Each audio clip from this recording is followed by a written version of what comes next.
Everybody copy? Pretty good total copy.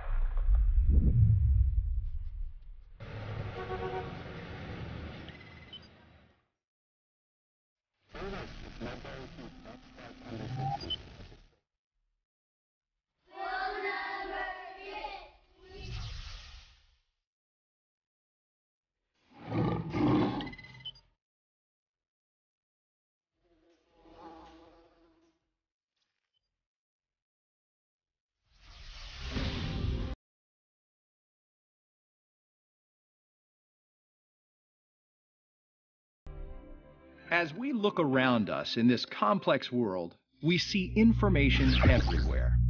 From the cars we drive, to the mobile phones we use, to the image you're watching right now.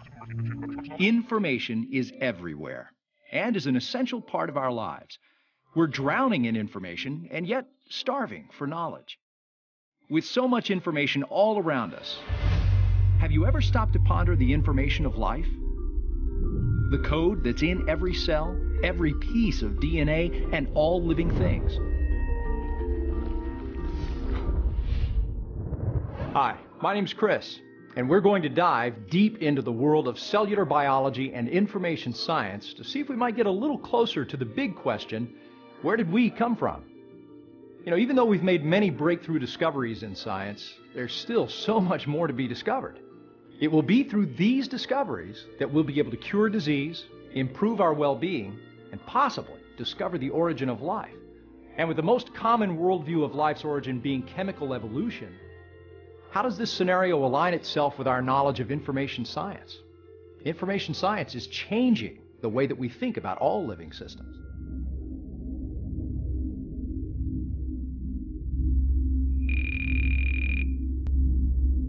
So what is information? Is order and organization information? When we look at nature, we see a lot of organization. Salt crystals, stalactites, even a sand dune could be considered organized. However, these would be considered examples of self-order. What about a simple snowflake? Is there order to its structure? Look under a microscope and see in amazing detail these exquisite patterns. Water, cold air, gravity, and time gives you snowflakes. In a cavern, water, minerals, gravity, and time equals stalactites and stalagmites. How about a tornado or a hurricane? These are powerful self-ordered forces, but do they contain meaningful information? The answer is no. They do contain data, which is determined by physical constraints, but not information. The behavior of these things are governed by what we now know as the chaos theory, which simply stated is the study of how order forms naturally without design. How about a penny? It would seem strange to say that this object has order and organization, but no information.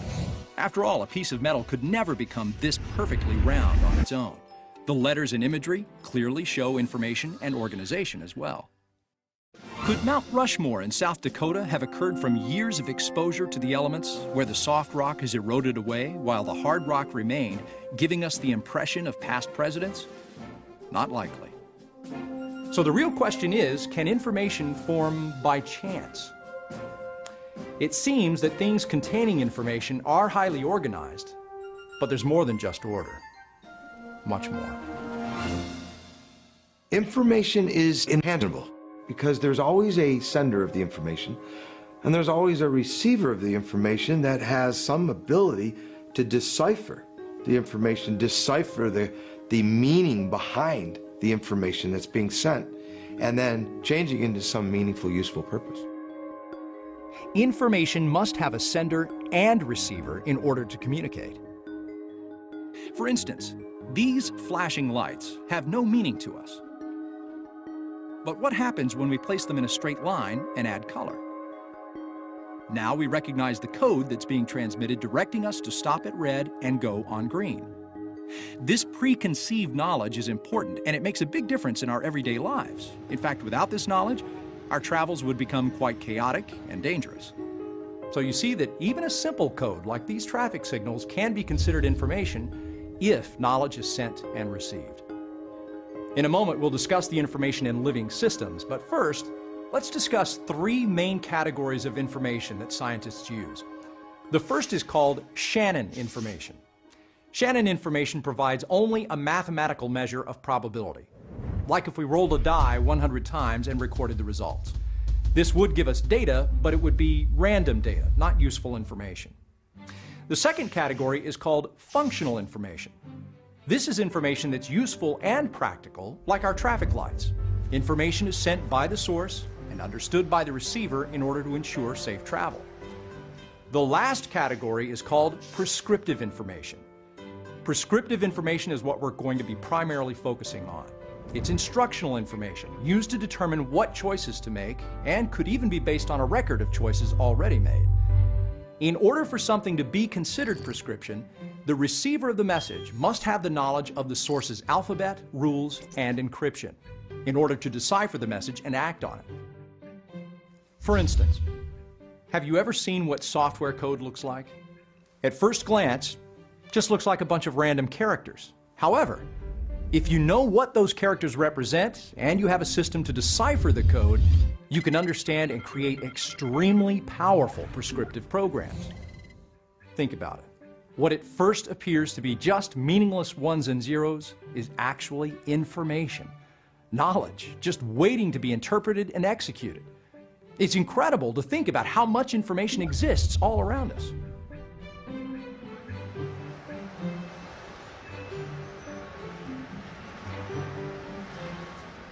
New York City is a pretty busy place.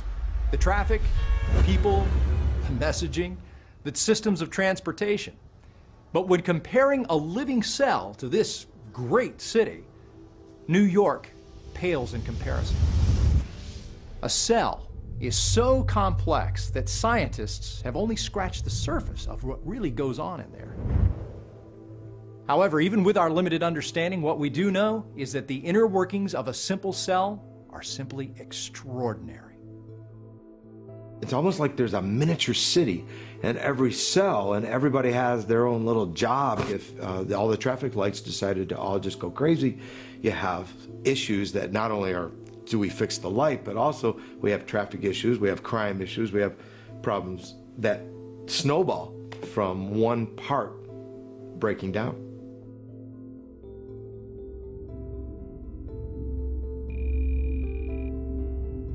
Amino acids are the most basic building blocks of life. Each amino acid is an organic molecule that has a carboxylic acid and amine group attached to the same carbon atom. Here are two organic molecules that have the same composition but are mirror images of each other. These are known as right-handed and left-handed amino acids. Amazingly, living organisms only use and produce left-handed amino acids. Scientists have no explanations for this. When amino acids are created in a laboratory, an equal number of left-handed and right-handed amino acids are produced.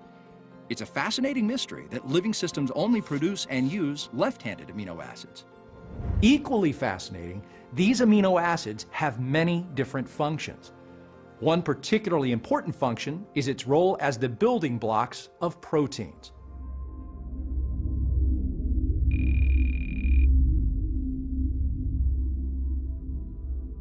Proteins are linear chains of amino acids. Every protein is chemically defined by its unique sequence of amino acid residues. Just as the letters of the alphabet can be combined to form a variety of words, amino acids can be linked together in varying sequences to form a vast variety of proteins. Even the simplest life generally has thousands of proteins. These proteins are essential to organisms and are involved in virtually every process within a living cell. Proteins have structural and mechanical functions. For instance, in muscles and the cytoskeleton, they help to maintain cell shape, while other proteins are important in cell signaling, immune responses, cell adhesion, and the cellular life cycle. One particular protein, called a motor protein, transports various cellular cargo, like energy-producing mitochondria to cellular neighborhoods in need of fuel. They can also provide the pulling power needed to separate chromosomes during cell division. Amino acids carry information from one part of a cell to another, as well as to other cells within the organism. So as you can see, without amino acids and proteins, basic cell structure as we know it could not exist. Other important types of proteins are enzymes. Enzymes are catalytic proteins that have special slots which hold other molecules to make chemical reactions possible. There are over 2,000 enzymes, and each one is used to enable a chemical reaction without ultimately being altered itself. It's been observed that the slowest biological reaction would take 1 trillion years without an enzyme, but the same reaction takes only 1/100th of a second when the enzyme is present. Pretty impressive. Adenosine triphosphate, otherwise referred to as ATP, is the energy source the enzyme uses to enable the reaction. Living organisms require and manufacture these enzymes along with all the other proteins. Let's briefly examine how proteins are created.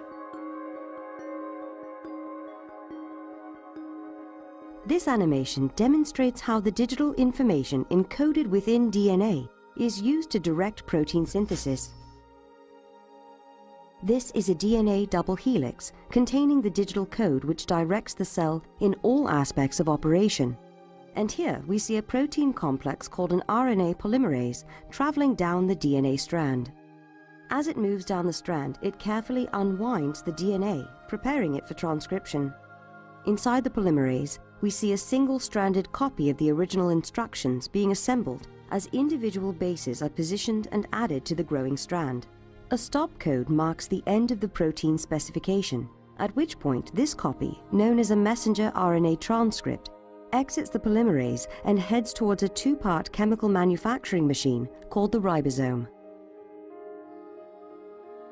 While the messenger RNA moves towards the ribosome, transfer RNA molecules attach to specific amino acids in preparation for assembly.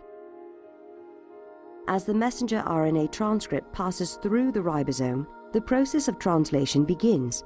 Using the instructions encoded on the messenger RNA as a template, the transfer RNA molecules align specific sequences of bases to corresponding amino acids, creating a protein chain. As this chain exits the ribosome, it is met by chaperones which prevent premature folding, while escorting the protein to a barrel-shaped machine called a chaperonin.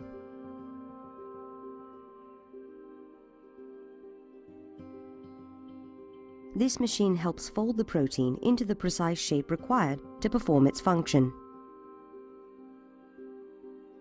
Although it is unclear how the chaperonin achieves this, we do know that accurate folding is essential in order for the protein to accomplish its intended function.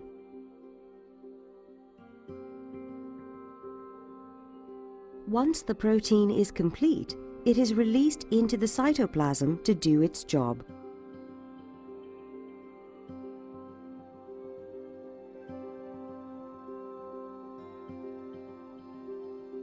As you can see, protein synthesis is an amazing process which occurs constantly in our bodies.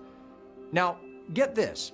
Ribosomes are made from RNA and proteins, so the ribosomes are made of the very proteins they manufacture.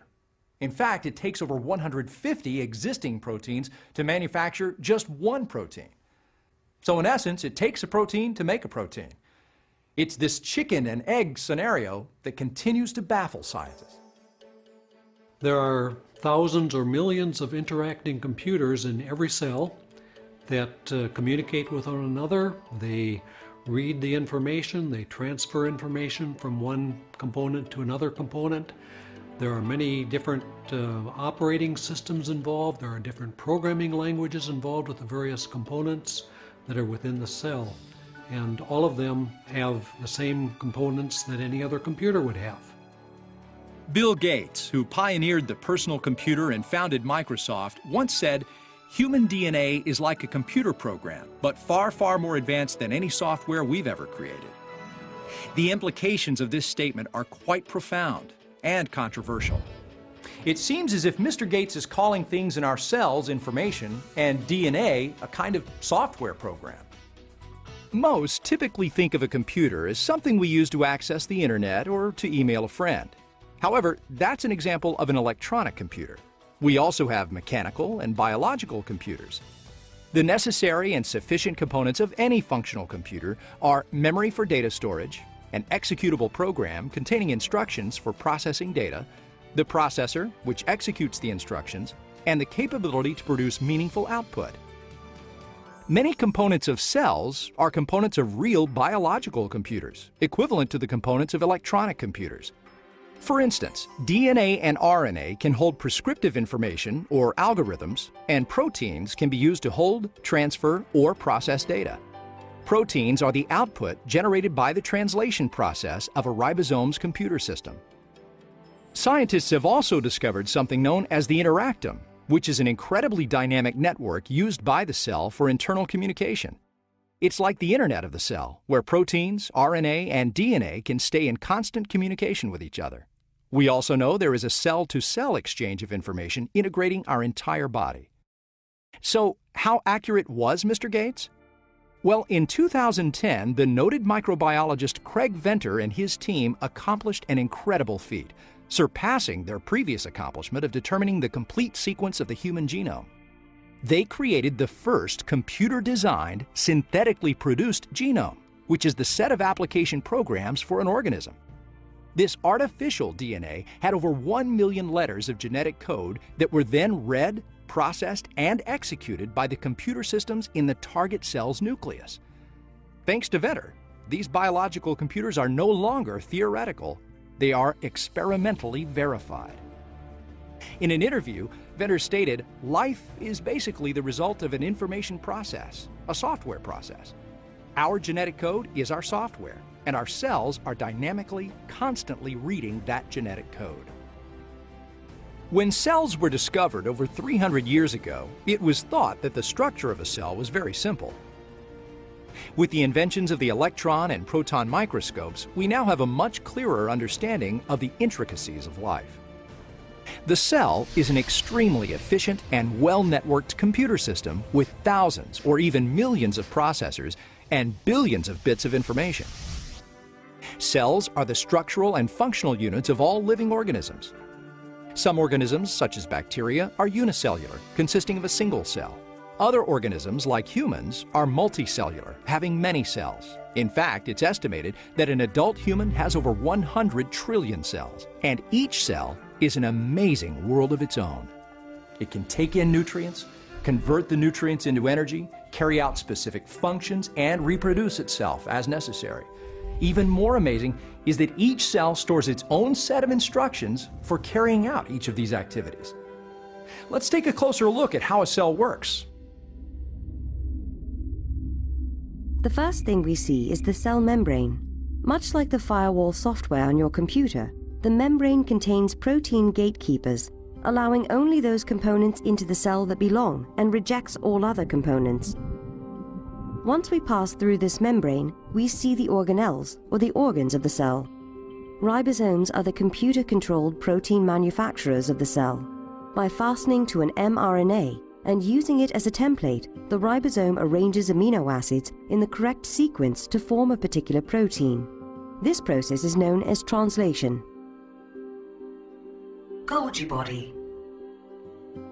Next, we find a Golgi apparatus, also known as a Golgi body. Found in both plant and animal cells, Golgi bodies package and store proteins. Much like a post office, the Golgi packages and labels items, which it then sends to different parts of the cell. It's composed of membrane-bound stacks known as cisternae. Each cisterna is made up of a flattened membrane disc, and its primary job is to modify proteins, but it's also involved in the transport of lipids around the cell and the creation of lysosomes. Lysosomes. Lysosomes are spherical organelles which dispose of all the waste in the cell. These tiny organelles contain acid hydrolase enzymes that break up waste materials and cellular debris. The membrane around the lysosome allows the digestive enzymes to work at the 4.5 pH they require to break down the debris and dispose of it. Without the lysosomes, the cell would become overwhelmed with debris and ultimately self-destruct. Mitochondria. Mitochondria are the power plants of the cell, generating most of the cellular energy known as adenosine triphosphate, or ATP. In addition to supplying ATP, Mitochondria are involved in a range of other processes, such as signaling, cellular differentiation, cell death, the control of the cell cycle, and cell growth. Nucleus. The nucleus is the control center of a cell. This is where we find most of the DNA which contains the instructions needed to create other elements of the cells. Like the motherboard of a computer controlling its components, the nucleus directs the growth, metabolism, and reproduction of the cell, among other things. Life requires fully functional DNA, RNA, ATP, enzymes, and other proteins. If any of those components were missing or not working properly, life would fail to exist. This continues to generate several unanswered questions. How could non-living material develop the hardware and software known to be required by all living organisms? How did nature develop the arbitrary protocols for communication and coordination among the thousands of computers in each cell? These kinds of questions lead to interesting discussions among scientists. Those who adhere to a purely naturalistic explanation for the existence of life are left struggling to find mechanisms to create such a sophisticated information source. In any case, the existence of life is indeed a mystery, and it's an exciting topic for discussion, one which should encourage critical thinking. Let's examine what DNA is and how it works to better understand how information is used in the cell.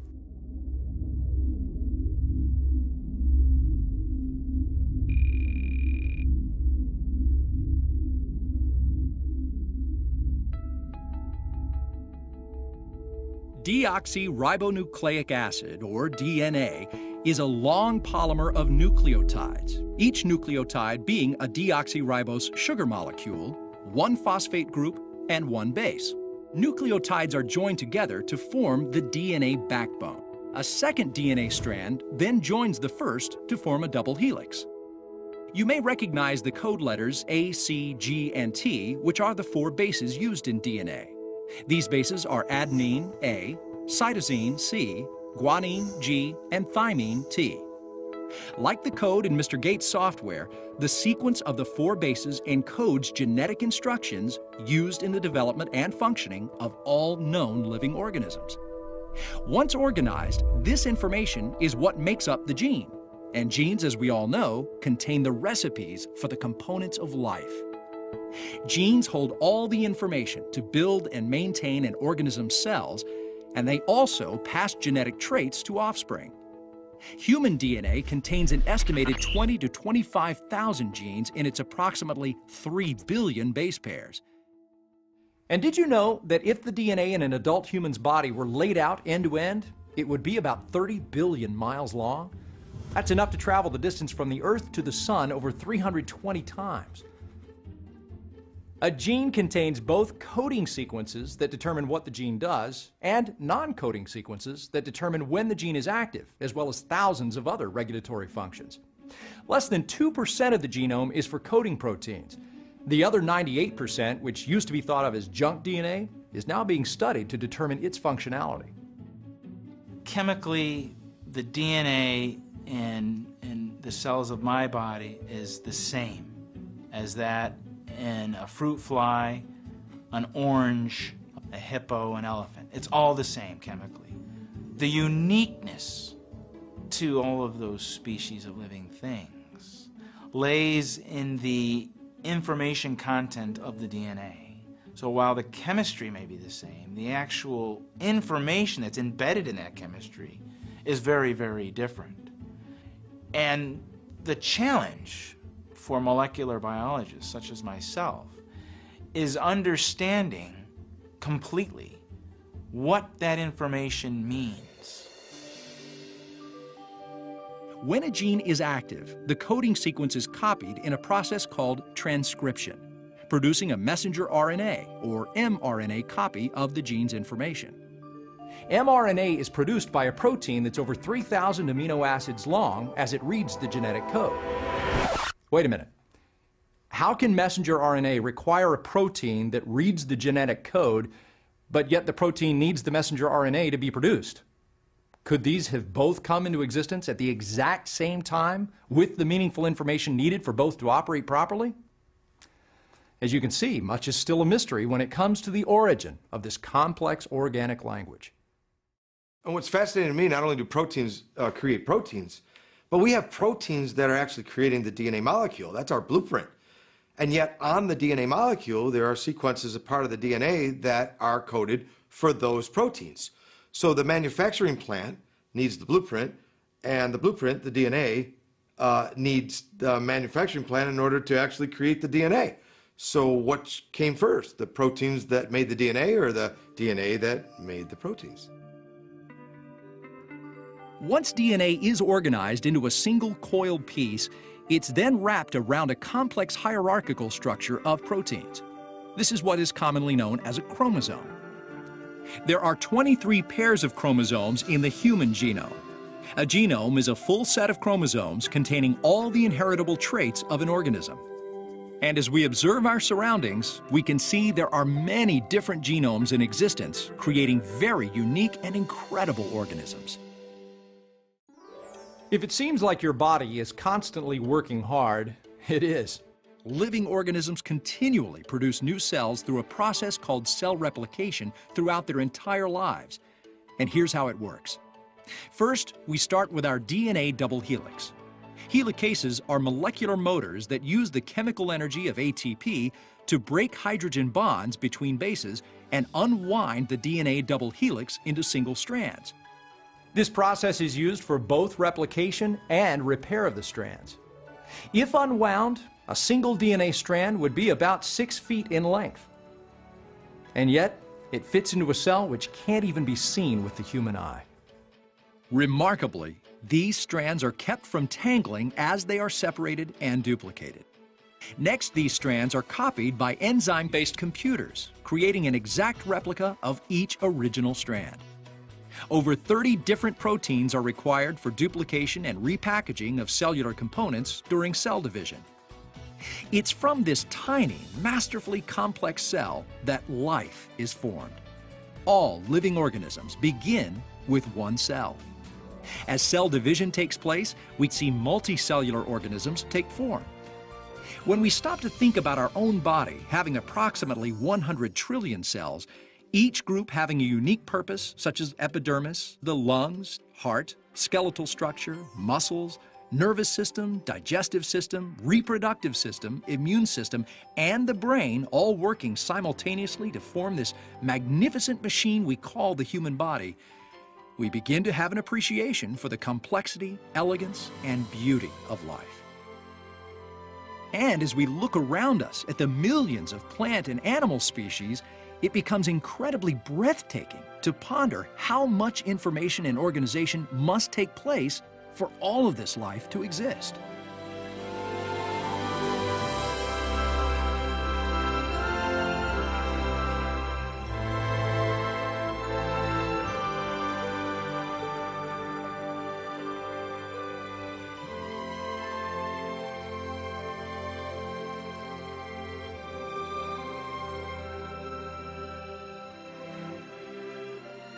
You know, we're all derived from a single cell, the zygote.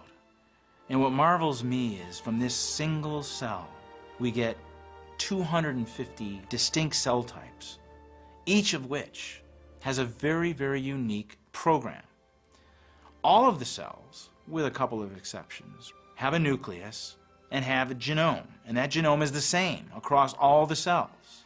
So when we begin to think about the complexity of the genome, I think that's amazingly complex, how we go from a single cell to unique cells that have very specific programs of gene expression that are necessary for that unique cell to function.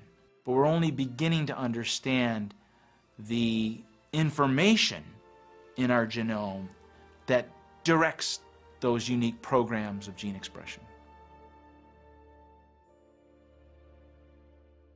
While we know a great deal about the cell and its functionality, we've only scratched the surface of its inner workings. Scientists are continually discovering new information and data concerning the cell and its DNA. As our knowledge increases, It gives us a deeper understanding of how complex a single cell really is. And as we ponder this miniature marvel, we begin to wonder, could this simple cell have evolved from the elements of the earth over time? Is it possible for this to have happened by natural processes? Well, we're not the first ones to ask this question, and it's a difficult question to answer. In the field of information science, there are rules for probability which help us define and understand the possibilities of an occurrence. So to answer that question, we must first define the terms of probability.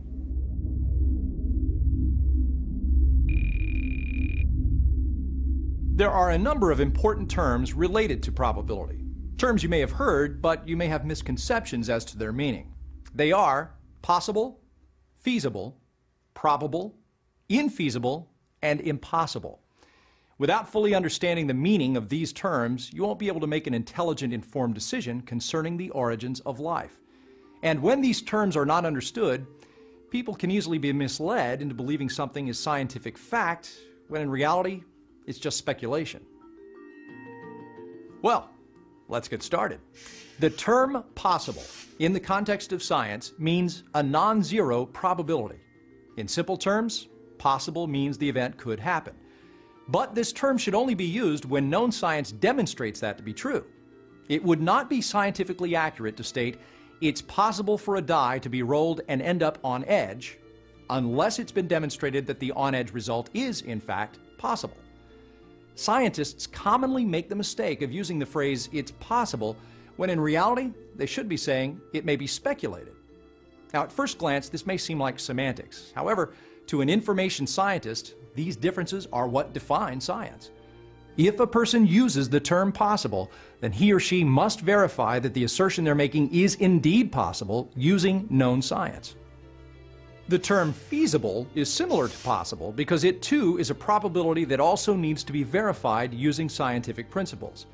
If an outcome is feasible, it means it's capable of being done or carried out.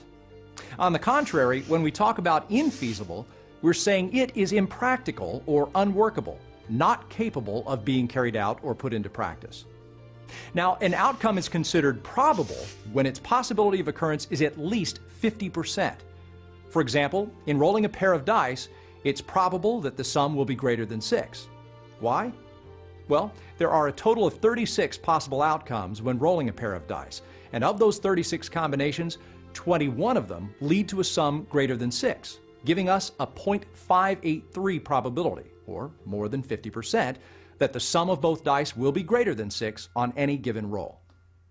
If the public is educated and understands the scientific meaning of probable and what it means to be possible, it will cause scientists to be more diligent and accurate when making their declarations. Impossible simply means there is a zero chance of occurrence. However, when a probability becomes too small, it can be deemed operationally impossible or infeasible, meaning that we understand the possibility of it happening is greater than 0, but for all practical purposes, it's recorded as impossible. Now, when something is deemed operationally impossible, it's still technically possible. So some scientists try to justify arguing endless hypothetical scenarios simply on the grounds that they're theoretically possible, and then try to convince the public that something must have happened because it could have happened. An excellent example of this comes from the noted biologist George Wald. He once stated, when asked about the origin of life, however improbable we regard this event or any of the steps it involves, given enough time, it will almost certainly happen at least once. Time is the hero of the plot. Given so much time, the impossible becomes possible. The possible becomes probable. The probable becomes virtually certain. One only has to wait. Time itself performs miracles. Let's hope that future generations will develop a keen awareness of this kind of wordplay and use critical thinking to distinguish between probable explanations and pure unscientific speculation. The fact that you're watching this video shows that your instructor and you value critical thinking and the very definition of science. You want to know. You want to understand the world around you. And it's a beautiful thing to look out there and ask those questions and never allow yourself to be put in a box where you could only think of one possible explanation for how things came to be or how things work. Look outside the box. Develop that critical thinking to look at all the options and say, where does the evidence lead? And what is the best explanation for why this came to be? So, what is the probability of a simple cell evolving by undirected natural processes? The probability of a single protein being formed by undirected natural processes is only 1 in 10 to the 164th power. That's 10 with 164 zeros following it. That's pretty big. The probability of life, a simple cell evolving by undirected natural processes, is 1 in 10 to the 340 millionth power. That is unimaginable. Here's an illustration to help demonstrate just what this means. Here we have one tiny grain of sand. It's been estimated that there are 1 million grains of sand in a half a cup. It would take 1 million half cups of sand to fill a swimming pool that's 6 feet deep and 30 feet in diameter. Now, if we took 1 billion of these pools of sand, we could fill Lake Tahoe in Nevada, which is about 22 miles long and 12 miles wide. Think you could find that original grain of sand we started with? We're not done yet. It would take about 1 billion Lake Tahoes to fill the volume of the Earth with sand. The probability of grabbing that original grain of sand out of the Earth filled with sand is 1 in 10 to the 30th power. It would take 100 million Earths to fill 1 sun with sand, and 1 trillion suns to fill our solar system, 10 trillion solar systems to fill 1 cubic light year, 100 trillion cubic light years to fill the volume of the Milky Way galaxy, and finally 10 billion Milky Way galaxies to fill the observable universe. Whew. That is a lot of sand. The probability of now randomly picking our original grain of sand from the entire observable universe is 1 in 10 to the 96th power.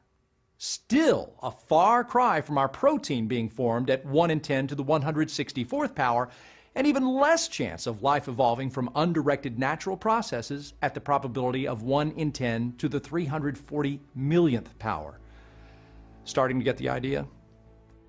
Scientists generally consider anything with a probability of less than 1 part in 10 to the 70th power operationally impossible. And by the way, that calculation doesn't take into consideration the information that's stored in the cell, which directs the cell in all aspects of operation. That estimate is solely the chance of chemicals combining to form something living.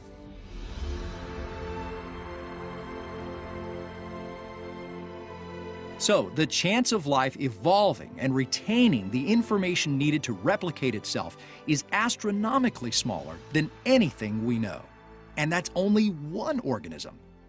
Think about what it would mean for millions of complex organisms to have evolved from an undirected natural process.